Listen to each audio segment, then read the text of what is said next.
Harry and Meghan are believed to be trying to put the brakes on the release of his book and their Netflix show following the Queen's death, but things may not be that simple.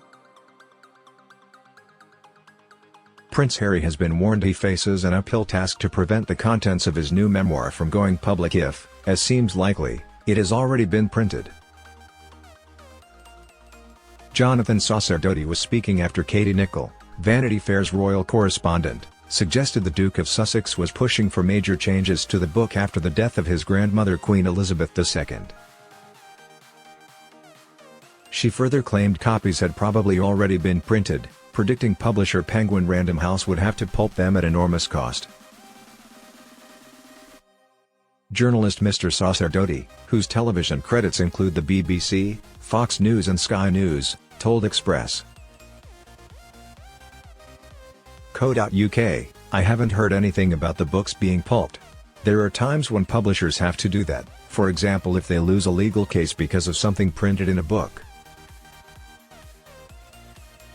However, he added, if it's true that Harry's book is being rewritten or re-edited after it had been signed off and possibly even been produced to a nearly finished state, then there is also a risk that the earlier version could be leaked and made public even if a decision is made to change the focus or tone things down.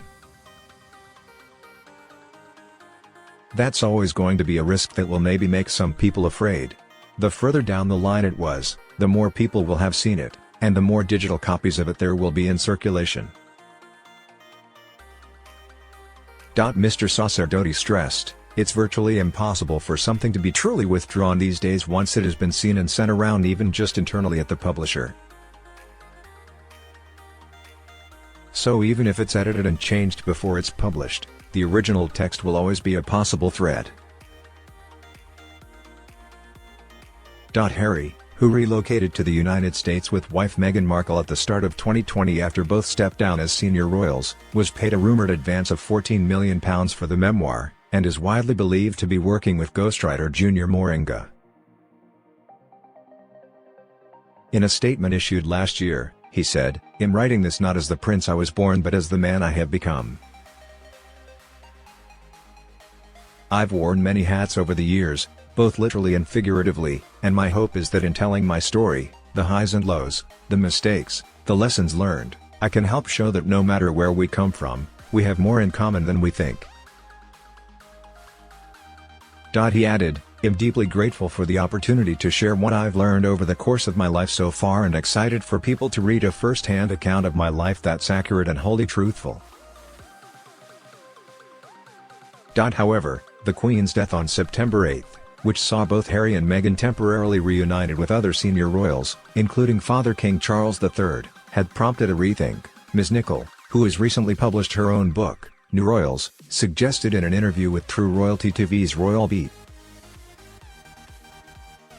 She said, "What is interesting, after having just done my own book and got that out quickly because of what has happened, is if his book was ready to go out in the fall, for Thanksgiving and Christmas, it will have been printed.